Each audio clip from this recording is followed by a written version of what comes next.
Salve caro comune, che noi siamo dei senza tetto e quindi ok, se avete delle case, delle strutture, noi facciamo dei lavoretti, ristrutturiamo tutto, Scusate, permesso?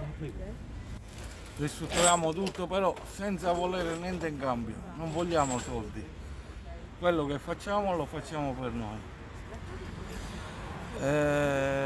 Poi il fatto degli abbonamenti, ok, se potete aiutarci a fare un abbonamento perché giustamente fa freddo, andare a mangiare, andare a dormire e deve prendere sempre un bus e quindi prendendo un bus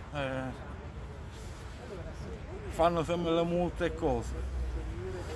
Poi riguardando sempre a voi, sempre comune, il fatto della residenza fittizia, sollecitate le cose un po' di più,